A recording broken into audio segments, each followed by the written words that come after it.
नमस्कार। रेडियो रिमझिम से प्रस्तुत है स्थानीय हालचाल। पहले मुख्य हालचाल। रामलला की प्राण प्रतिष्ठा को लेकर गोपालगंज पुलिस अलर्ट। पुलिस ने किया फ्लैग मार्च और जगह जगह पर हुई शांति समिति की बैठक। 10 किलो गांजा के साथ 2 तस्कर गिरफ्तार। कुख्यात अपराधी बनरी के फरारी की हो रही है विशेष जांच। डुमरिया घाट पर हुई नारायणी महाआरती, श्रद्धालुओं ने की पूजा अर्चना। रामलला के प्राण प्रतिष्ठा को लेकर थावे मां भवानी के दरबार में जलेगा 11,000 दीपक। और रामलला के प्राण प्रतिष्ठा को लेकर जगह जगह किए गए हैं कई कार्यक्रम आयोजित। और शराब तस्करी को लेकर आज भी हुई कई जगह कार्रवाई, कई लोग हुए गिरफ्तार। स्थानीय हालचाल के इस अंक के साथ मैं अनिकेत मिश्र। अब हालचाल विस्तार से। सोमवार को अयोध्या में हो रहे श्री राम मंदिर में रामलला के प्राण प्रतिष्ठा को लेकर गोपालगंज में भी कई जगहों पे कई तरह के कार्यक्रम आयोजित किए गए हैं। इसको लेकर सुरक्षा व्यवस्था की दृष्टि से गोपालगंज पुलिस भी अलर्ट मूड पर है। पुलिस अधीक्षक स्वर्ण प्रभात के निर्देश पर सभी थाना की पुलिस ने अपने अपने क्षेत्र में शांति समिति की बैठक की और लोगों से शांति पूर्वक इस त्योहार को मनाने का निवेदन किया। साथ ही संवेदनशील स्थानों को चिन्हित कर वहां पुलिस बल के साथ दंडाधिकारियों को तैनात करने का भी निर्णय लिया गया। वहीं पुलिस अधीक्षक स्वर्ण प्रभात के नेतृत्व में अनुमंडल पुलिस पदाधिकारी और अनुमंडल पदाधिकारी के नेतृत्व में फ्लैग मार्च निकाला, जिसमें पूरे शहर में भारी संख्या में पुलिस बल के जवानों ने फ्लैग मार्च करते हुए लोगों से शांति पूर्वक श्री राम लला के प्राण प्रतिष्ठा के दौरान कार्यक्रम आयोजित करने का निवेदन किया। वहीं बरौली पुलिस ने गुप्त सूचना के आधार पर छापेमारी करते हुए 10 किलो गांजा के साथ 2 लोगों को गिरफ्तार किया है। पुलिस ने रतन सराय रेलवे ढाला के पास छापेमारी कर मोटरसाइकिल से गांजा लेकर जा रहे 2 आरोपियों को गिरफ्तार कर लिया। इसमें आरोपी बबन चौधरी और प्रहलाद प्रसाद बरौली थाना क्षेत्र के ही बतर्दे गाँव के रहने वाले हैं। पुलिस ने दोनों को पूछताछ के बाद न्यायिक हिरासत में भेज दिया। वहीं नगर थाना क्षेत्र के चैनपट्टी निवासी कुख्यात अपराधी संजय सिंह उर्फ बनरी के फरारी के बाद से पुलिस अधीक्षक स्वर्ण प्रभात ने सदर अनुमंडल पुलिस पदाधिकारी प्रांजल के नेतृत्व में इस फरारी कांड को जांच करने और 24 घंटों के अंदर इसका रिपोर्ट देने का निर्देश दिया है। पुलिस अधीक्षक ने कहा कि आखिर किन परिस्थिति में इतने बड़े कुख्यात अपराधी को सिर्फ एक हवलदार के साथ कोर्ट में पेशी के लिए भेज दिया गया था। इस पर जांच हो रही है और जल्द ही अगर इसमें शामिल कोई दूसरा व्यक्ति पाया जाता है तो उस पर भी कार्रवाई की जाएगी। डुमरिया घाट पर नारायणी महाआरती का आयोजन किया गया। इस दौरान रिवर फ्रंट पर 1008 हनुमान चालीसा का पाठ हुआ और 11,000 दीप भी प्रज्वलित किया जाएगा। इसको लेकर तैयारियां पूरी कर ली गई हैं। बनारस से आए आचार्यों के द्वारा नारायणी महाआरती आज भी की गई और कल भी भव्य तरीके से की जाएगी। इस कार्यक्रम की जानकारी प्रभात पुरी एवं पंडित मनीष कौशिक ने दिया। कार्यक्रम के आयोजक पुरी ने कहा कि हजारों लोग इस कार्यक्रम में शामिल हो रहे हैं। वहीं श्री राम लला के प्राण प्रतिष्ठा को लेकर थावे मां भवानी के दरबार में 11,000 दीपक जलाए जाएंगे। मंदिर के व्यवस्थापक अमरेंद्र दुबे ने बताया कि इसकी तैयारियां पूरी कर ली गई हैं। दुर्गा मंदिर न्यास समिति और मंदिर पुजारियों के द्वारा दीपक जलाने की व्यवस्था कर ली गई है। इसके अलावे यहाँ प्रसाद का भी वितरण होगा। सोमवार को रामलला के प्राण प्रतिष्ठा के दौरान दोपहर के बाद से मंदिर परिसर में श्रद्धालुओं के बीच प्रसाद के रूप में खीर का वितरण शुरू कर दिया जाएगा। लछवार दुर्गा मंदिर में भी अयोध्या में रामलला के प्राण प्रतिष्ठा को लेकर ढोल नगाड़े और गाजे बाजे के साथ रविवार को राम लक्ष्मण सीता और हनुमान जी की झांकी निकाली गई। अयोध्या से आए कलाकारों के द्वारा झांकी के दौरान भव्य रूप से राम लक्ष्मण सीता और हनुमान के स्वरूप में कलाकारों ने इस झांकी में हिस्सा लिया और काफी आकर्षित तरीके से गाजे बाजे के साथ यह झांकी क्षेत्र का भ्रमण करते हुए पुनः लछवार मंदिर पर पहुंची। रामलला की प्राण प्रतिष्ठा को लेकर गोपालगंज से भी एक खास जानकारी सामने आई है। बाबरी ढांचा को गिराने में संत शिरोमणि बाबा विशंभर दास जी महाराज ने, जो पंचदेवरी में बाबा विशंभर दास जी महाराज ने अहम भूमिका निभाई थी। बताया कि कार सेवकों पर पुलिस ने आंसू गैस के जब गोले छोड़े तो पुलिस की बर्बरता को देखकर उससे तंग आकर बाबा विशंभर दास जी ने बस में आग लगा दिया था। इस दौरान बाबरी ढांचा गिराने के बाद उन्होंने 5 ईंट भगवान श्री राम मंदिर के स्थान पर रखा और 5 ईंट मणि पर्वत सुग्रीव निवास पर ले जाकर रखा गया था, जो आज भी वहां रखा गया है। उन्होंने बताया कि 5 दिसंबर 1992 को विश्व हिंदू परिषद के कार्यकर्ता, भाजपा के कुछ नेता और इससे जुड़े संगठनों ने अयोध्या में एक रैली का आयोजन किया था और बाबरी मस्जिद के जिस विवादित हिस्से में सुप्रीम कोर्ट ने सिर्फ भजन कीर्तन की इजाजत दी थी, वहां करीब 1.5 लाख कार सेवक पहुंच गए। 6 दिसंबर को भीड़ इतनी उग्र हो गई कि सिर्फ 5 घंटे में ही बाबरी ढांचा गिरा दिया गया था। माधोपुर ओपी थाना की पुलिस ने गुप्त सूचना के आधार पर पूर्व से आरोपी एक शराब तस्कर को गिरफ्तार कर लिया, जिसका नाम विक्की कुमार बताया जा रहा है। यह सिवान जिले के जामो थाना क्षेत्र का रहने वाला है। पुलिस ने इसे पूछताछ के बाद न्यायिक हिरासत में भेज दिया। इस पर आर्म्स एक्ट का भी एक केस पहले से दर्ज था। कुचायकोट और फुलवरिया पुलिस ने अलग अलग कार्रवाई में 4 शराब तस्करों को पकड़ा है। इसमें 2 कार बरामद की गई है और सैकड़ों लीटर शराब भी जब्त की गई है।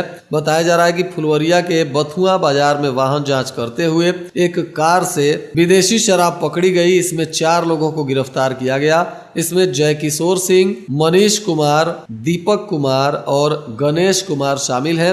ये सभी सारण जिले के निवासी हैं। पुलिस ने इन्हें उत्पाद अधिनियम के तहत गिरफ्तार कर न्यायिक हिरासत में भेज दिया। वहीं कुचायकोट पुलिस ने बघौच पुल के पास एक कार से 42 पेटी बंटी बबली शराब पकड़ी है, जो 378 लीटर बताई जा रही है। पुलिस की इस कार्रवाई में शराब तस्कर के गिरफ्तारी की जानकारी नहीं आई है।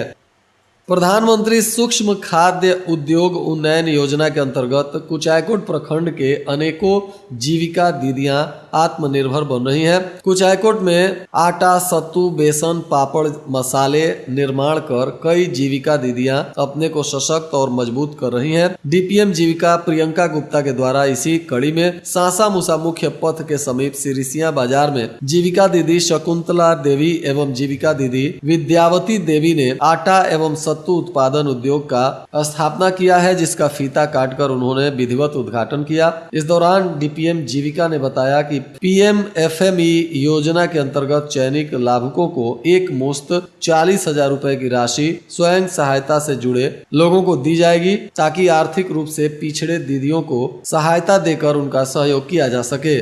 उन्होंने बताया कि आज जिस उद्योग का उद्घाटन हुआ है उसमें आटा, बेसन, सत्तू, मसाले और दुग्ध उत्पाद का निर्माण करके लोग अपने जीविकोपार्जन को आगे बढ़ा सकते हैं। बैकुंठपुर थाना क्षेत्र के बनकटी गांव में हुई मारपीट को लेकर 4 लोग घायल हैं। घायलों में शारदा देवी, गीता देवी, विजंती देवी एवं सुशील देवी का इलाज सरकारी अस्पताल में चल रहा है।